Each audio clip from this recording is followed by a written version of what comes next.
আজকের ভিডিওতে আমি দেখানোর চেষ্টা করছি কিভাবে তালের বড়া বানালে ভালোভাবে ফুলে ফেটে যায় না, হয় দারুণ মোলায়েম, এক সপ্তাহ রেখে খেলেও শক্ত হয়ে যায় না।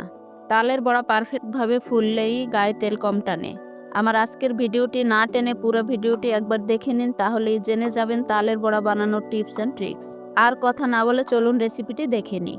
আমি স্বপ্না আছি আপনাদের সাথে, আপনারা দেখছেন ফ্লেভার জোন।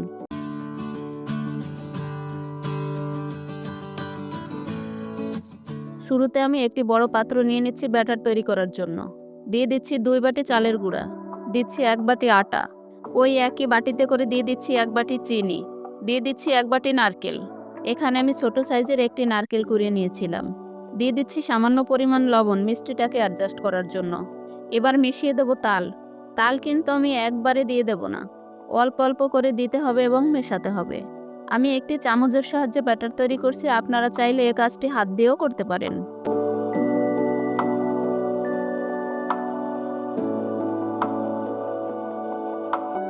আমি একটি তাল আগেই গুলিয়ে নিয়েছিলাম।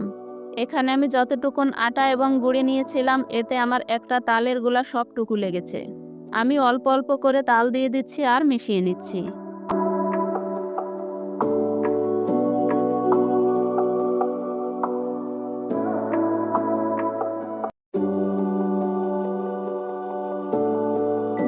তালের বড়া পিঠা বানাতে সবসময় কাঁচা তাল নিতে হয়। একবারে তাল দিয়ে দিলে বেশি হওয়ার সম্ভাবনা থাকে, তাই অল্প অল্প করে দিয়ে মেশাতে হবে। তালের বড়া বানানোর জন্য আমার ব্যাটার রেডি হয়ে গেছে। ব্যাটার গোলানোর পরে 20 মিনিট রেস্টে রেখে পরে পিঠাগুলো ভেজে নেব।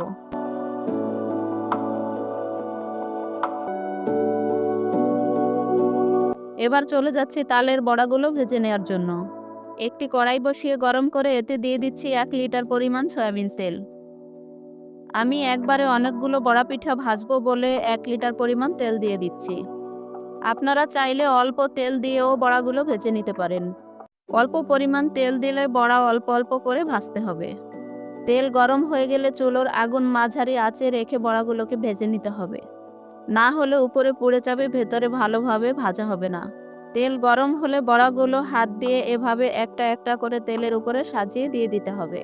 ঠান্ডা হলেও যেন শক্ত না হয়, মোলায়েম হয়, এজন্য ব্যাটার একটু নরম করেই গুলিয়ে নিতে হবে। ব্যাটার একটু নরম করে গলিয়ে নিলে পিঠাগুলো ফুলে ভালো। পিঠার গায়ে তেল ঢুকে যায় না, তেল কম টানে এবং ঠান্ডা হলেও নরম থাকে। পিঠাগুলোর এক পাশ হালকা ব্রাউন কালার হলে উল্টে দিতে হবে।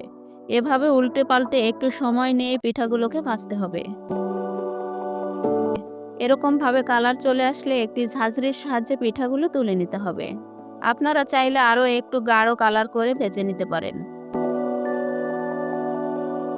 আপনারা দেখতে পাচ্ছেন আমার তালের বড়াগুলো কতটা পারফেক্ট হয়েছে, সুন্দর ফুলকো ফুলকো হয়েছে।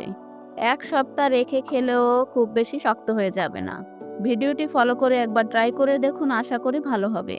আজকের রেসিপিটি ভালো লাগলে ভিডিওটিতে লাইক দিয়ে ফ্লেভার জোন চ্যানেলটি সাবস্ক্রাইব করে দিন। আমার এই ভিডিওটি ভালো লাগলে চ্যানেলে গিয়ে বাকি রেসিপিগুলো দেখে আসতে পারেন।